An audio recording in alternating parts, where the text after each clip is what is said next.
Autogamy and cytogamy. So auto का मतलब होता है खुद, और जो खुद सारे काम करते हैं वो दिल के बहुत बड़े होते हैं और अकेले रह जाते हैं। तो ऑटोगैमी किसने दिया? दिल बड़ा से दिलर इन 1934 और 36। और ये प्रेजेंट किसने किया था? It was presented by Sonneborn in Paramecium Aurelia.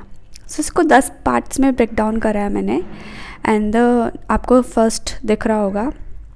तो इसमें क्या है, जो पहला पार्ट है ना, जो पहला स्टेप है, उसमें क्या होता है, जो हमारे दो, आपको पता होगा पैरामेशियम ऑरेलिया में 2 माइक्रोन्यूक्लियाई होता है और 1 मैक्रोन्यूक्लियस होता है।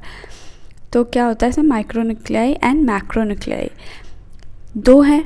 तो क्या होता है, जो बड़ा वाला होता है ना वो हमेशा डिसइंटीग्रेट होता है। तो इसमें जो बड़ा वाला है ना वो फ्रेगमेंट्स में टूट के डिसइंटीग्रेट हो जाता है या डीजनरेट हो जाता है, साइटोप्लाज्म में घुल जाता है। एंड उसके आगे क्या होता है, उसके आगे जो हमारा बड़ा वाला न्यूक्लियस था ना, अब क्या होता है, 2 माइक्रोन्यूक्लियस डिवाइड्स इनटू 8। जो ये न्यूक्लियस थे ये डिवाइड होके क्या बन जाते हैं, ये अगले स्ट्रक्चर में देखो तुम्हें 2 दिख रहे हैं और 1 मैक्रोन्यूक्लियस दिख रहा है, और अगले स्ट्रक्चर में क्या होगा, सिर्फ हमें 6 माइक्रोन्यूक्लियस बनाने हैं। तो हमारा क्या होगा, हमारे न्यूक्लियस डिवाइड होके 6 में हो गया। अब 6 के आगे क्या हुआ, 6 में से सारे डिसइंटीग्रेट हो जाएंगे और 7 डिसइंटीग्रेट होके हमारे बस 1 बचेगा, सब डिसइंटीग्रेट होके 1 बचता है। अब वो जो 1 होगा वो फर्दर डिवाइड होगा, ये गैमेट न्यूक्लियस हो गया, तो ये आगे जाके हमारा डिवाइड हो जाएगा 2 में।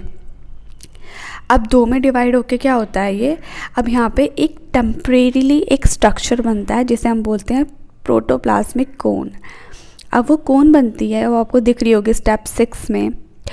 अब उस कोन में क्या होता है, ये दोनों माइक्रोन्यूक्लियाई जो थे हमारे ये उसमें चले जाते हैं और जाइगोट बना लेते हैं, या सिनकैरियोट, जो भी आप बोलना चाहे। अब बन गया, अब देखो जाइगोट बना है तो डिवीज़न फिर से होगा, डिवीज़न होता ही है जहाँ भी जाइगोट बनेगा। अब ये डिवाइड हुआ तो इसने बनाया 4 डॉटर न्यूक्लियाई।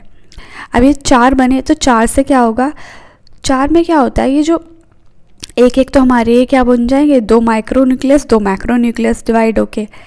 अब देखो नेक्स्ट वाले 9th स्टेप में आपको दिख रहा होगा 2 तो हमारे माइक्रो हैं और एक हमारे बड़े मैक्रो हैं। अब देखो नेक्स्ट स्टेप में कंफ्यूज मत होना, नेक्स्ट स्टेप में बॉडी और माइक्रो वाले डिवाइड हो रहे हैं।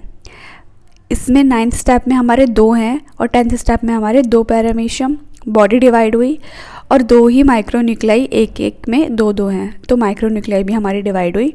मीनवाइल मैक्रोन्यूक्लियस सिर्फ सेपरेट होता है, मैक्रोन्यूक्लियस सिर्फ बढ़ जाएगा 2 में। ठीक है, डिवाइड हमारी बॉडी हो रही है